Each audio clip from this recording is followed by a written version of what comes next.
Today we group number 3 are here to present our presentation on the topic solutions.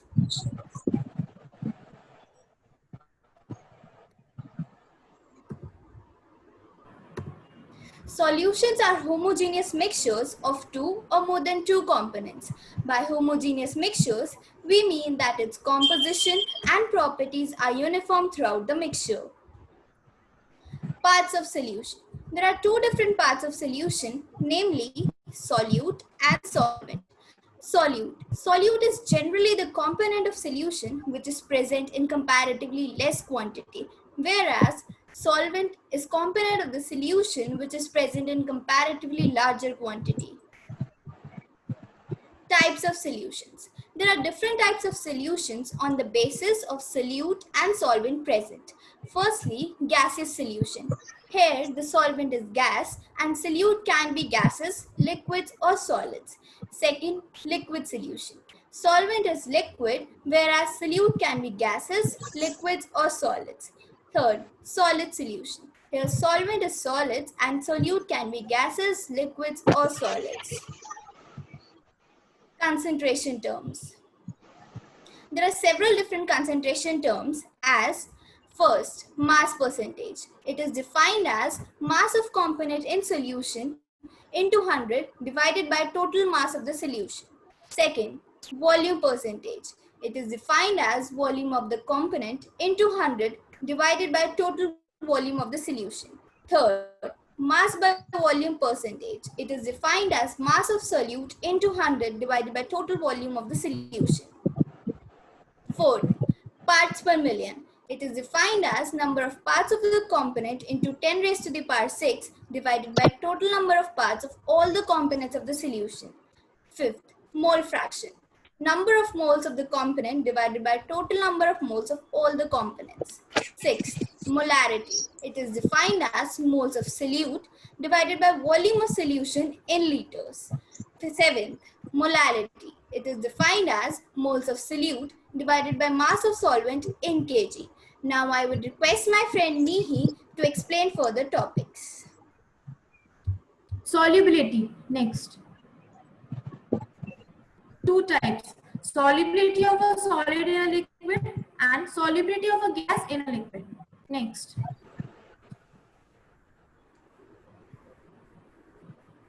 Solubility of a solid in a liquid. Here, solid acts as solute and liquid acts as solid in solid liquid solution.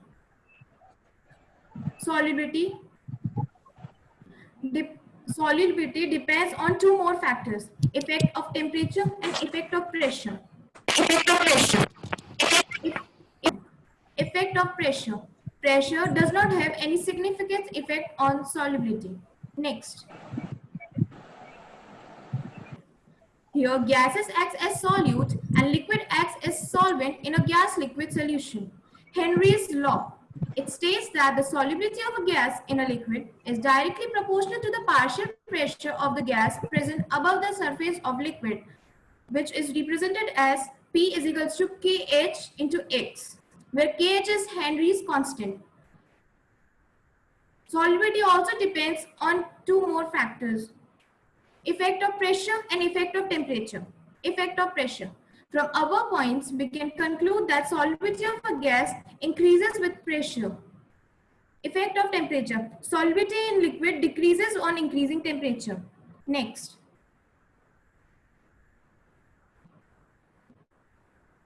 Applications of Henry's law constant.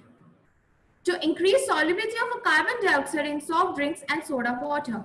Used by scuba divers for breathing inside water under high pressure. As the pressure increases, it creates a medical condition called bends, which are painful and dangerous to life.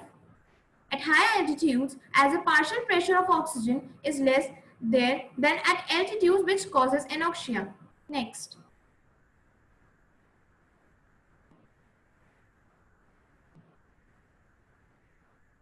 Vapor pressure of liquid solutions.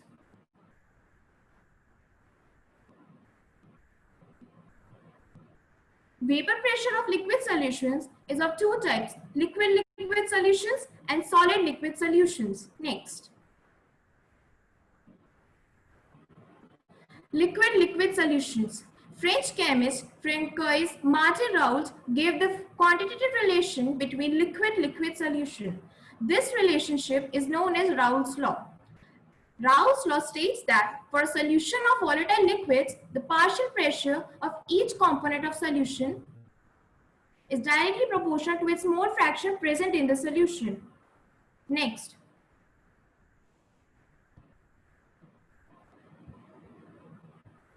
Dalton's law of partial pressure. Total partial pressure over the solution phase in container will be the sum of partial pressure of components of solution. P total is equals to P1 naught plus P2 naught minus P1 naught into X2. Next.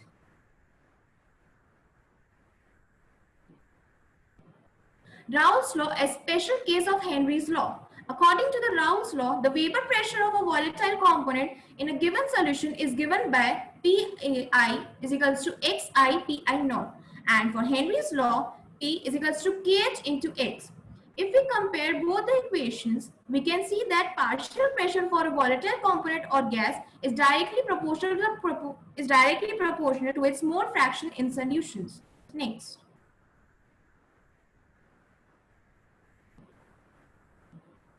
Solid liquid solutions. Liquids at a given temperature vaporizes, and under equilibrium conditions, the pressure exerted by the vapor of the liquid over liquid phase is called vapor pressure. Next. Therefore, Raoult's law in general means that for any solution, partial vapor pressure of each volatile component in solution is directly proportional to its mole fraction. P1 is equals to X1 P1 naught. Next. Now I would like to invite Aryan Gupta for further presentation. Solution. There are two types of solution, ideal solution and non-ideal solution. Next. First, ideal solution. The solution which obeys Raoult's law at every range of concentration at all temperature is called ideal solution. We obtain ideal solution by mixing two ideal components, that is solute and solvent, having similar molecular size and structure. Next. Second, non-ideal solution. The solution which don't obey Raoult's law at every range of concentration and at all temperature are called non-ideal solution. Non-ideal solution deviates from ideal solution and are also known as non-ideal solution. Next. Positive deviation from Raoult's law. Pa is larger than Pa naught, mole fraction of A, and Pb is larger than Pb naught, mole fraction of B, as the total vapor pressure Pa naught, mole fraction of A plus Pb naught, mole fraction of B is greater than what it should be according to Raoult's law. The solute and solvent forces of attraction weaker than solute and solvent interaction, that is AB and AA or BB. The enthalpy of mixing of positive, that is delta H of mixture, is positive because of heat absorbed to the new molecular interaction. The volume of mixing is positive, that is delta V of mixture is positive. Volume expand, dilution of component A and B. Next. Negative deviation from Raoult's law. Negative deviation occurs when the Raoult's law, considering the same A and B component to form non-ideal solution. It will show negative deviation according to Raoult's law.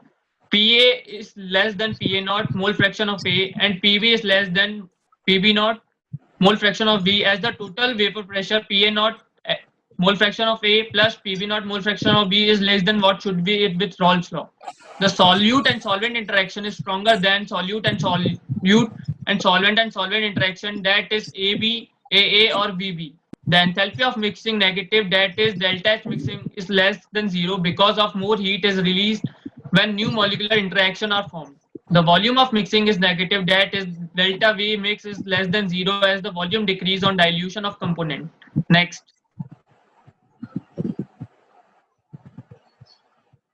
Now comes azeotropes. Azeotropes are defined as the mixture of two liquids which has a constant composition in liquid and vapor phase At all the temperature, azeotrophs cannot be separated by fractional distillation as the composition of vapor phase remains same at boiling because of uniform composition. Azeotrophs are also known as constant boiling mixture. There are two azeotrophs, maximum boiling azeotroph and minimum boiling azeotrophs. Next.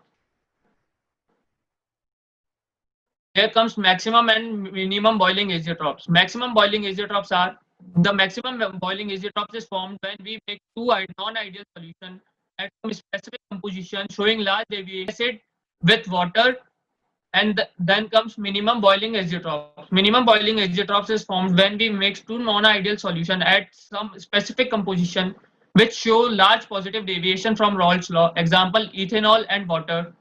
Next. Colligative properties.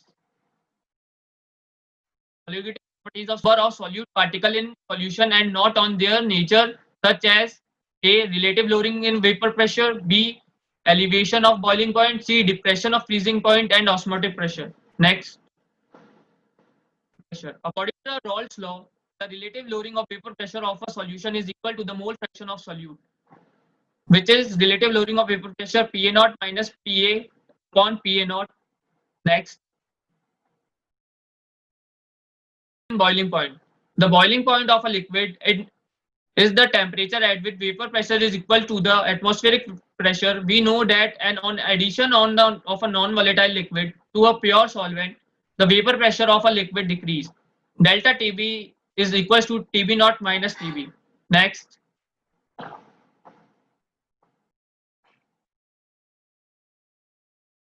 Point. According to the Raoult's law, when non-volatile solid is added to the solvent, its vapor pressure decreases and now it would become equal to that of solvent at a lower temperature. The freezing between freezing point and pure solvent of solution is called depression in freezing point.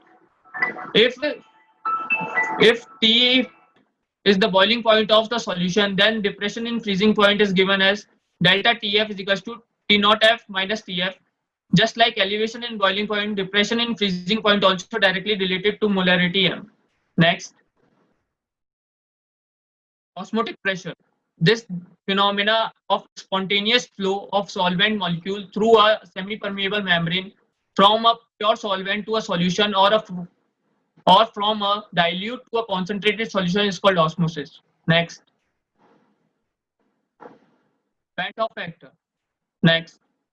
Dissociation or association in a solution, the number of particles in a solution increase or decrease, and thus colligative properties change accordingly.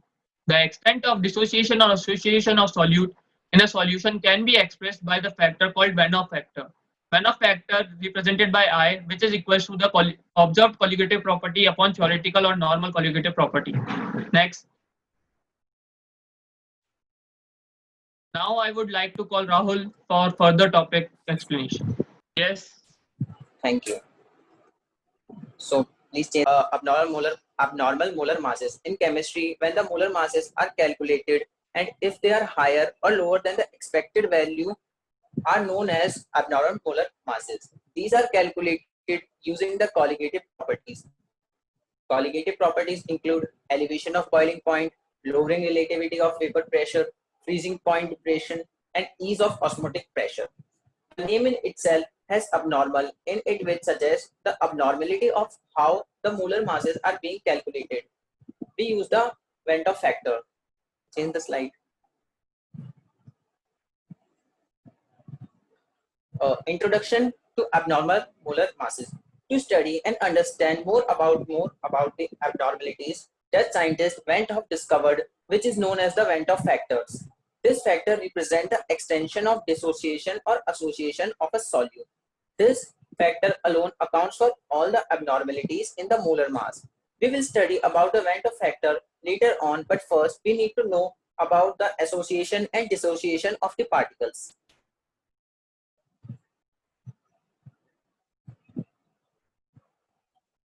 Association of solute particle. In a solution, some solute molecules start to associate with each other.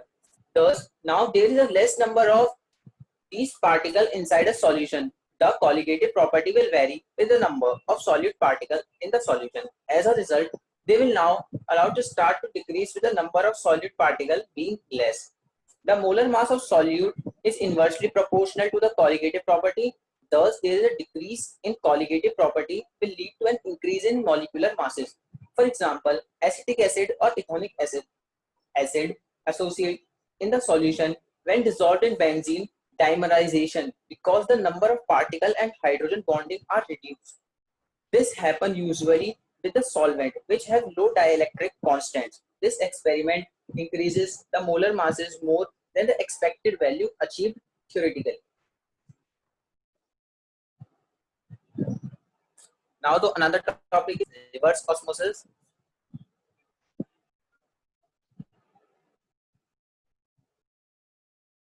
Reverse osmosis is a water purification process that uses a partially membrane to remove ion, unwanted molecule and larger particles from the drinking water.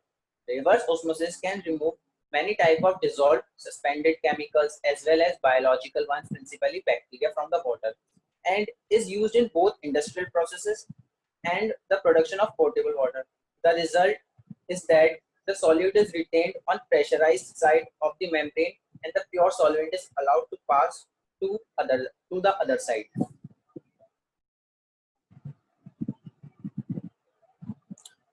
Here the diagrammatically explanation of the reverse osmosis. As you can see, the osmotic flow is another direction and the reverse osmosis another direction. There is a semi-permeable membrane which is color is dark green.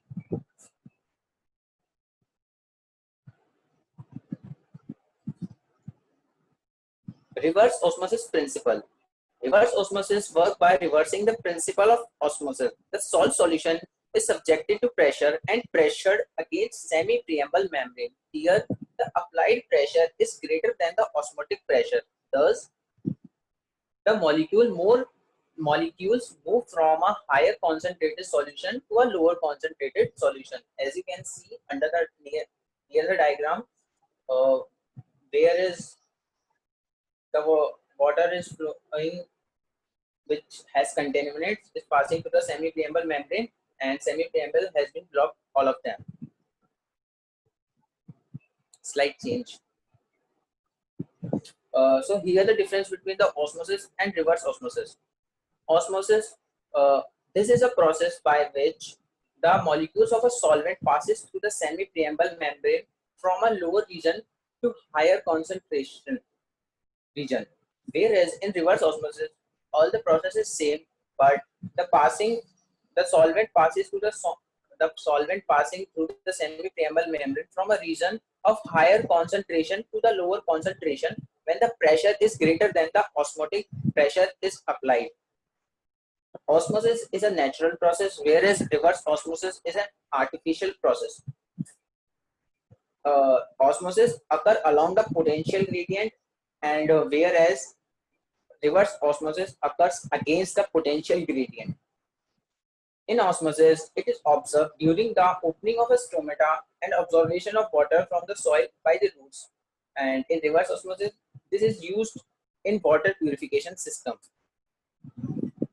So thank you guys for giving your important time. Here's our PPT end. Thank you.